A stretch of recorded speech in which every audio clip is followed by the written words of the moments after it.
سکون۔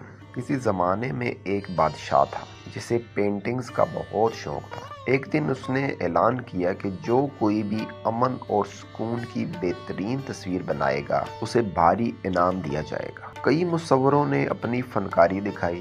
بادشاہ نے تمام تصویروں کا معائنہ کیا، لیکن آخر میں صرف 2 تصویریں ایسی تھیں جن میں سے ایک کا انتخاب کرنا تھا۔ پہلی تصویر، اس میں ایک انتہائی خوبصورت اور صاف و شفاف جھیل دکھائی گئی۔ جھیل کے گرد اونچے پہاڑ تھے اور اوپر نیلا آسمان جس میں سفید بادل تیر رہے تھے۔ جو بھی اس تصویر کو دیکھتا اسے دلی سکون محسوس ہوتا۔ دوسری تصویر، اس میں بھی پہاڑ تھے لیکن وہ بنجر اور نوکیلے تھے۔ آسمان پر کالی گھٹائیں چھائی ہوئی تھیں، بجلیاں کڑک رہی تھیں اور پہاڑ کے ایک کونے سے شور مچاتا ہوا جھرنا بہہ رہا تھا۔ یہ تصویر بظاہر بالکل بھی پرسکون نہیں تھی، لیکن جب بادشاہ نے غور سے دیکھا تو اسے جھرنے کے پیچھے ایک چھوٹی سی جھاڑی نظر آئی جو ایک چٹان کی دراڑ میں اگی ہوئی تھی۔ اس جھاڑی پر ایک چڑیا کا گھونسلہ تھا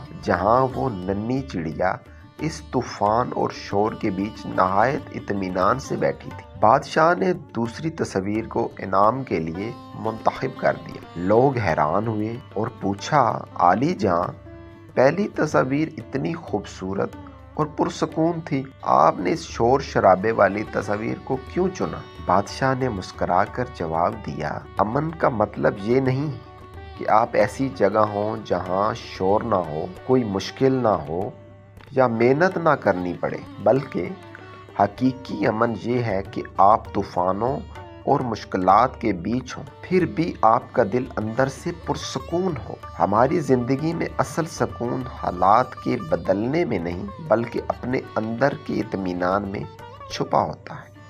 شکریہ۔